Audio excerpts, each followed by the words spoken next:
This is Pet Life Radio. Let's talk pets.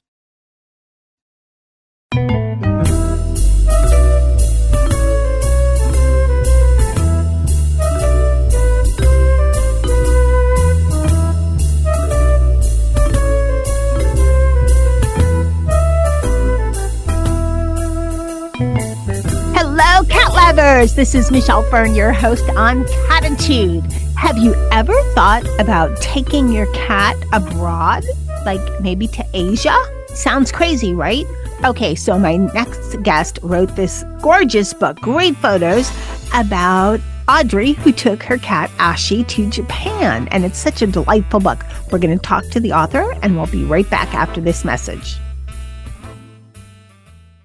Hey, Michelle Fern here. You know, I always look for the best for my dog, and that's why I want to tell you about Natural Farm. They sell all natural dog chews and bones made from their own factory in Brazil. Their chews and bones are free from artificial colorings, preservatives, and chemicals. They have some exciting new products, such as their stuffed collagen sticks in 3 flavors, Bully Stick, peanut butter, and chicken, Power Bully Sticks made from beef cheek and pizzle, and of course, their peanut butter flavored collagen sticks. Go to naturalfarmpet.com and use the code BESTBETS15 for 15% off store-wide. How many of you have pets? My hand's raised. Now think about how lucky you are to have such a sweet little pet in your life, and that pet is lucky to have you too. But unfortunately, there are countless pets out there that don't have a home to call their own. However, Bob's from Skechers is trying to change that. So we developed Bob's for dogs and cats to help pets in need. With every purchase of adorable Bob's footwear or fun, stylish apparel, or even the cutest Bob's pet accessories, Skechers makes a donation to Petco Love to help save shelter pets. And with your help, we've already saved the lives of over 1 million pets and raised over $7 million. So while you're getting style and comfort with features like Skechers' famous memory foam cushioning, you're also helping to save an adorable pet in need and helping another lucky owner be connected with a future best friend and companion, because happiness is having a loving pet by your side. Find Bob's at a Skechers store, Skechers.com, select Petco locations, or wherever stylish footwear is sold. Let's Talk Pets on PetLifeRadio.com.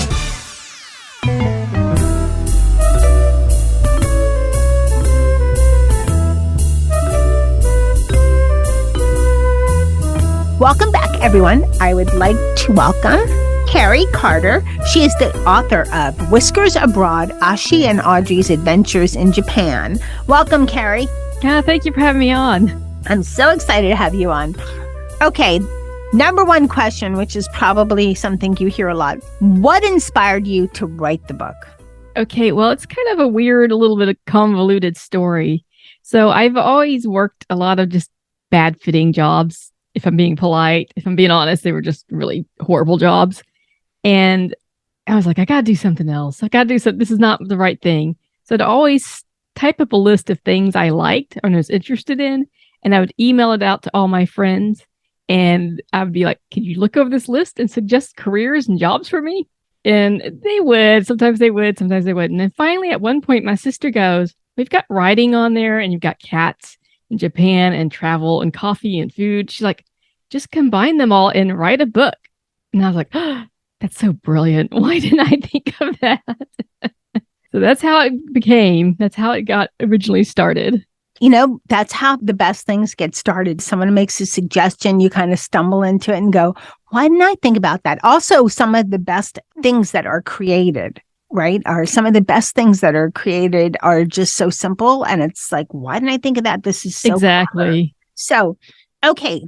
So let's talk about the details of the book. So it's a fiction book, but it's also kind of to life, because from what I read about, you have like a love affair with Japan, sort of. Yeah, I mean, I really do like traveling there. I think it's because it's kind of outside of, like, Japan and US are both, like, you know, rich, wealthy countries. But when you go to Japan, it's so drastically different from the US. And I like being outside of my element. But let me preface this. I didn't mean anything bad by love here, but you've gone 14 times? Correct. See, that's what I mean. That's like yeah. Well, let me add a little small detail in it that might make you feel a little bit like, oh, okay. So my husband used to work for Continental Airlines, and part of his benefits was we could fly on standby for free. So one of the easiest flights to get on was from Houston to Japan because it's a direct flight and you won't get bumped. So that explains a lot of the trips right there. Okay, you came clean. Okay. But still, it's... Plus, I love Japan, yes. I've traveled to Australia, and I know the flight is a little, I think just a tiny bit shorter to Japan. It's just a long, like a really long flight. It is. But as even a better bonus, we got business class tickets. So that really helps Can't too. Beat that. Can't beat that. And I've been to Europe a couple times. And like I said, Australia was the furthest and Tahiti. But I do like the idea of exploring other cultures and seeing the differences. I know that you're based in the U.S. I'm based in the U.S. We're fortunate in the U.S. that we have a lot of diversity. I think we're finally getting more and more open to diversity, but it's nothing like being in that particular country because, when they have places like Little Italy and Little, Koreatown, which is in Los Angeles and different places, it's not the same as going. Correct. Not even close. Yeah, you get elements of it and you get kind of like you get a peek into it, but it's not actually the same as being there. Even as a tourist, you're still not getting the full grasp of what it's like living in that culture. You're just on the peripheral looking into it. Right. So let's talk about the book. What is the book about? The book is about a woman and her cat, Audrey and Ashi. Ashi's the cat. And they travel to Japan, and it's their adventures, and it's told as like a travelogue from both perspectives of events as they go throughout the country and experience different things. And it also serves as a guidebook because all the locations they go to are genuine places you can go to. And there's tips and advice on how to make that happen if you were to read the book and say, oh, I want to go do this. I want to go do the tuna ticket. Well, there's a website and info in it how to do that too. There's a lot of information. There's also some Japanese. Well, you can always Google it if you don't know how to pronounce it, which... Right. But I don't think I know how to pronounce most of them. But what is the one, Ikigai or something that says about life? Ikigai. So kind of a roundabout way. Ikigai is like your purpose. And to a lot of Americans, you say, what's your purpose? They immediately think career or money or how am I going to make a living? But it's a bit bigger than that. It's your whole reason to be. Like I heard in a Japanese documentary, a woman say her Ikigai was to get up in the morning and to walk the little kids across the street to go to school. She was a crossing guard. And she goes, that gives me my purpose in life. I keep those kids safe. I get to talk to them. I get to watch them grow up. She's like, it's very fun and exciting and meaningful to me. So that's kind of a sense of what your Ikigai is. But say it again really slow so people can maybe pronounce it at some point. Okay. Ikigai. Ikigai. Okay. Yes. That's really cool. Yeah, that's just in a nutshell on the surface, but it's got a little bit more nuances and complexity to it than that. But that's a whole different show on itself. Right. And that would be more about travel, which we don't, well, we have some travel. We're about cats, so we're going to stick with cats. So this was, I know, fiction. Would you ever consider really bringing your cat to Japan? Oh, no. I know, right? My cat would freak out. I usually take the train from the airport to a train station called Shinagawa Station. And when you get off the doors and you walk past the gates, there's like hundreds of thousands. Well, I'm sure it's not really hundreds of thousands, but it feels like hundreds of thousands of people just everywhere walking back and forth. And it's overwhelming for me as a person. I couldn't imagine what a cat would do or think, I know. I read the whole book, and the only thing that I was just, oh my gosh, because in some parts, Audrey just lets her cat, roam around. And I'm thinking, how can you do that? Is your cat not good? If your cat comes back to you, mine wouldn't. Mine would take off. Oh, she's a little bit on the special side. Yeah. He's not your normal cat. What made you decide to give a little bit of both, to have the perspective, Audrey talking about it, and wait, one more. You always mention her horoscope first. Right. Yeah, I just kind of like the horoscope because, it kind of gives a glimpse into her personality, that the fact that she reads her horoscope every day. And it also is kind of like, it gives an overall arc of what's going to happen to the day, gives a hint to what's upcoming. And then you wrote it from a perspective of Audrey and then of Ashi. And also Ashi, yeah, because I thought if she's taken the cat, you need to see the cat's perspective because it's going to be very different than a human. I mean, like, think about how tall they are up off the ground. just that fact and alone makes everything look different and feel different. And also a cat's going to have different interests. He's probably not going to be into looking at art in museums, but he's definitely going to be interested in the fish market. Yes. Yes, of course. Okay. What part of Whiskers Abroad kind of related to your own travels to Japan? Well, kind of quite a bit of it. Me and Audrey may be soulmates or close to being one and the same person. But I have been to all the places that are in the book, and I have, to a certain degree, experienced, going to those places. Maybe not quite things happen as they do in the book, but, there's a literary license there when you're writing fiction. Of course. Is there really something called a passport? No, there's not, but there should be, shouldn't there? There should. There should. I have heard in Europe they do have animal passports. So if you try crossing borders within the UK or within the EU, you have a passport showing that your cats or dogs microchipped and vaccinated. That would be a great idea. And it makes sense in Europe because the countries are all so close together. But here in the US, maybe for Canada and Mexico, there's something. Right. I have no idea. And folks, we're talking about early on before the trip starts, Audrey gets a passport. It's like passport, but passport for Ashi. And that wouldn't be a good idea. I just know that when you're traveling, because I researched this in case I was going to ever move someplace exotic, that a lot of places you have to quarantine your animals first. Yeah, quarantine, or like how Japan does it is you start like 6 months before you leave your country and you get a rabies titer, and you do it like every so often leading up. You get prove they're vaccinated, and then you have a titer showing that they don't have rabies. And they've kind of, I'm not sure if they did totally away with the quarantine or they reduced it down greatly to like maybe a day or two. That makes sense. Countries want to avoid brought into the country. So, it makes sense. All right, we're going to take a quick break and then we're going to talk more about Whiskers Abroad. We'll be right back. Hey everyone, Michelle Fern here. When my cat's healthy, he's happy, and that makes me happy. But since I'm not a mind reader, I don't always know when Dennis is feeling healthy, and helping me know that my cat's healthy is just one reason why I use Pretty Litter. Pretty Litter has ultra-absorbent crystals that trap odor instantly. No more stinky cat bathroom smell. I love the fact that Pretty Litter is 99.9% dust-free. That really helps when you're changing litter. No more dust flying all around. And I love the fact that the super light crystal base also minimizes the mess. And the crystals last up to a month, which means less scooping and fewer trips to the trash can. Here is the best thing, just the coolest thing about Pretty Litter. It changes color to help detect early signs of potential illness in my cats, including urinary tract infection and kidney issues. This is so important. Many of you listening to Cattitude might know years ago, Dennis was pretty sick.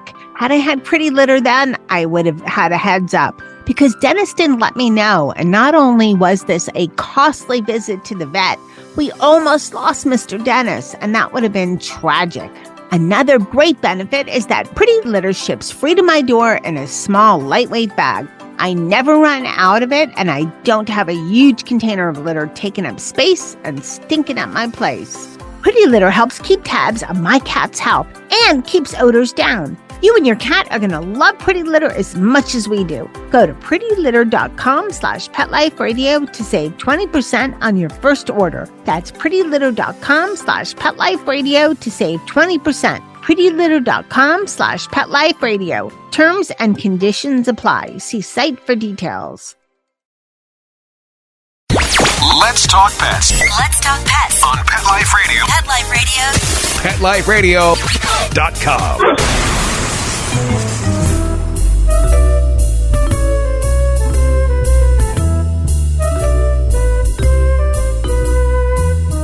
Welcome back, everyone. We're talking to Carrie Carter, the author of Whiskers Abroad, Audrey and Ashi's Adventures in Japan.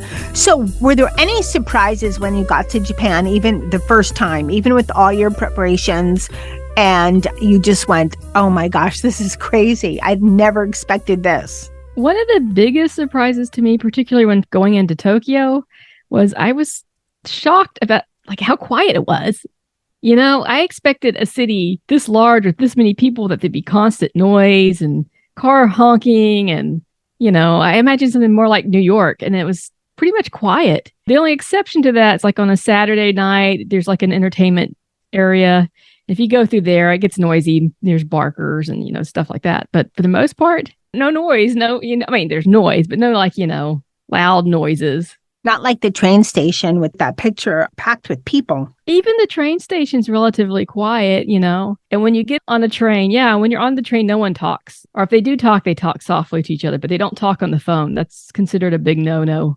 Are also the train stations, people are very neat and clean? Yes, you don't see trash on the streets. You don't see, you know, I mean, sometimes in some of the more artsy areas of Tokyo, you might see a little bit of graffiti. But for the most part, you don't see graffiti, you don't see trash, you know, and people are very orderly, very polite, and they line up. Now they do, I'm sure you've seen videos and you've seen on TV, where on the rush hour, they were like shoving the people into the train. They actually do that in the mornings, trying to get as many people as they can on it before it takes off. Understanding how crowded it could be, now I know that even before the pandemic, why people wore masks. Yeah. And who wants to get sick? You're right up against somebody. Well, most of the time, people, if like you had the cold, they'd wear a mask to be polite. And then in the springtime, a lot of people wear masks because of allergies. Makes sense. Total sense. What was Audrey's favorite place? Audrey really liked the tuna ticket. And that is a ticket you buy. It's like a $20 pass.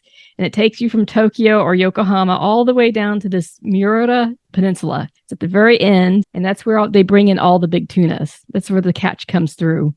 And you go down there and there's things to do and see. And the ticket gives you a tuna meal. And there's like 25 participating restaurants. And then you can do an activity, like you can take the boat ride or you can go soak in the hot springs. And for the price, I'm like, it's a great deal. It's a great afternoon. And it gets you out of the busy hustle bustle of the city into a little port town that otherwise you wouldn't see. Did Audrey have any cultural shocks? Well, I know about the spa. You know, the spa's a little bit different, you know, because as Americans, we're more like, you need to have clothes on when you're around strangers, or right? Prude. But body conscious, I guess, or prude or something, whatever. Right. But they all take their clothes off and, you know, you shower before you get into the hot springs. They're either called onsens, if they got minerals in them, if they're real, and if they're just like a hot bath, they're called sentos. And you get in there and you soak, and there's other naked people soaking in there too. And it's, you know, no big deal. Like even some of the ones I went onto the countryside, they're both genders. They're not even like separated. Well, be open-minded, right? I mean, yeah, it seems no big deal. It seems no one seems to have an issue with it. I think the weirdest thing about the public baths was, and I heard of this and I was going, no, someone's just joking with me, you know, that some of them have hot tubs that have electricity in them. Oh, as in you get shocked when you get into them. And I didn't believe it. And then I was like at the Sento and I got into the one. I was like, oh, this is not pleasant. Get me out of here. It was like a low level shock sensation. That would freak me out. What was Ashi's favorite place? The fish market. Oh, of course. Know. Well, let me back that up, because when he first gets to the fish market, he was, you know, terrified of it.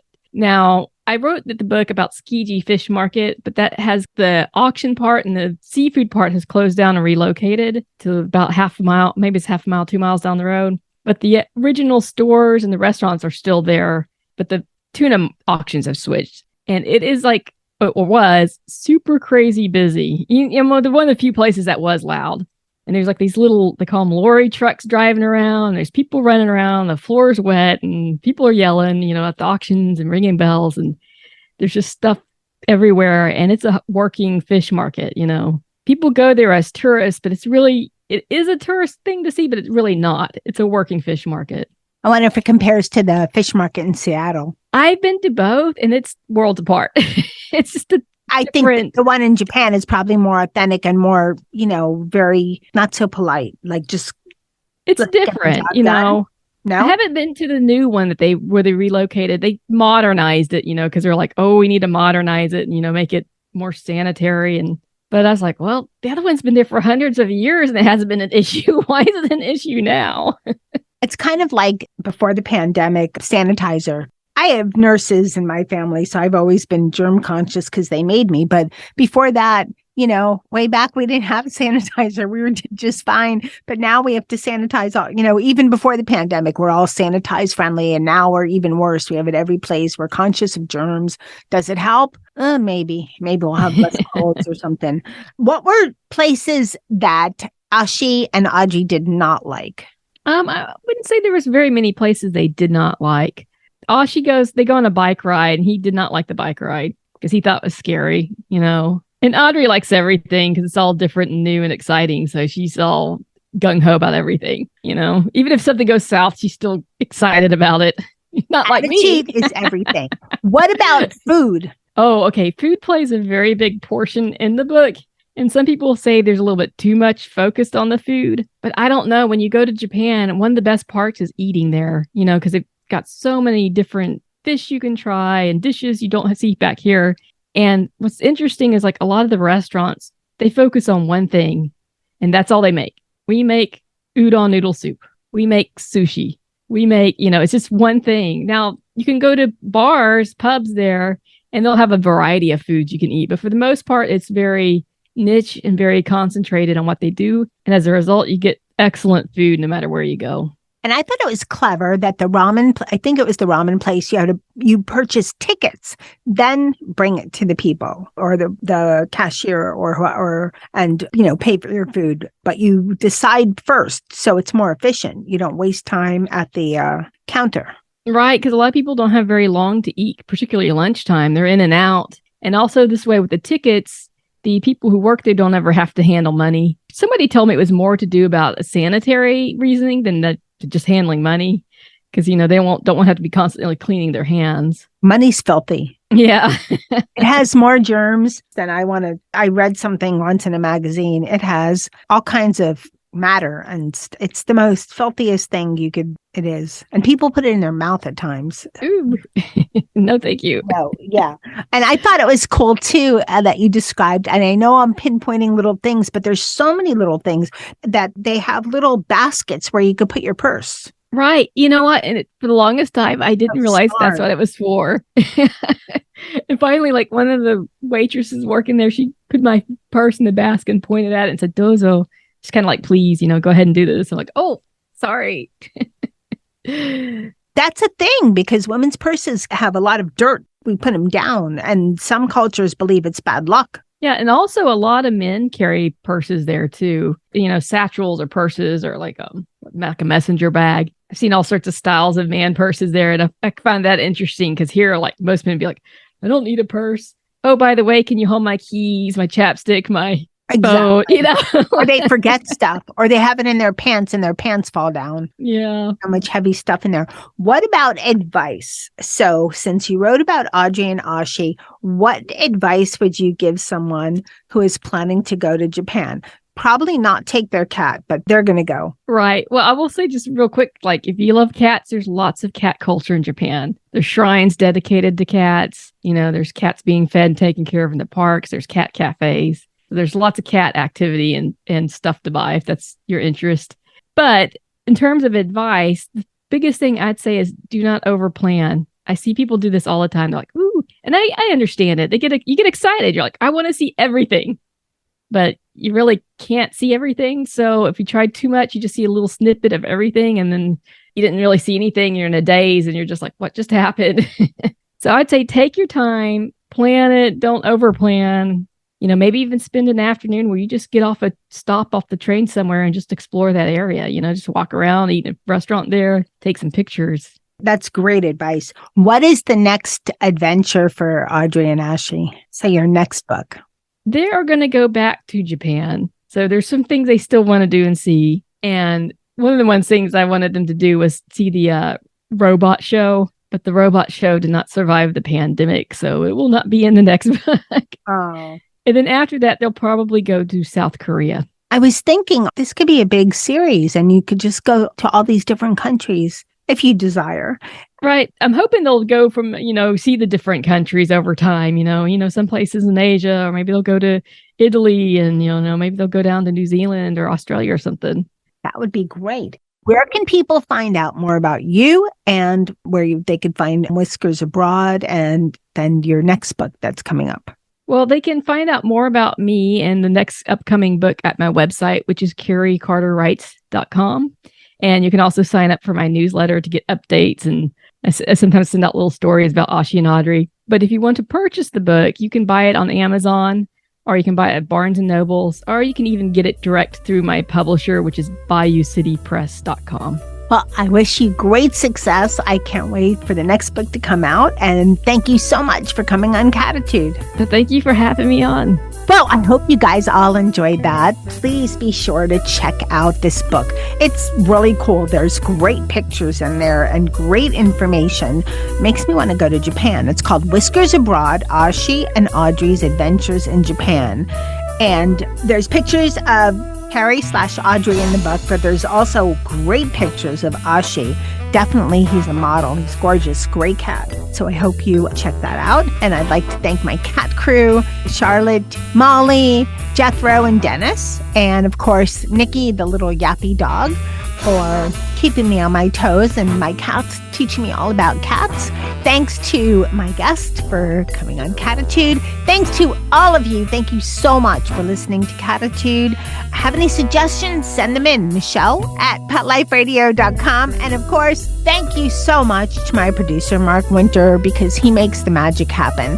Without him, we would not sound as good for sure. So thanks so much, Mark. And hey, remember, lose the attitude, have Cattitude. Let's Talk Pets, every week on demand, only on PetLifeRadio.com.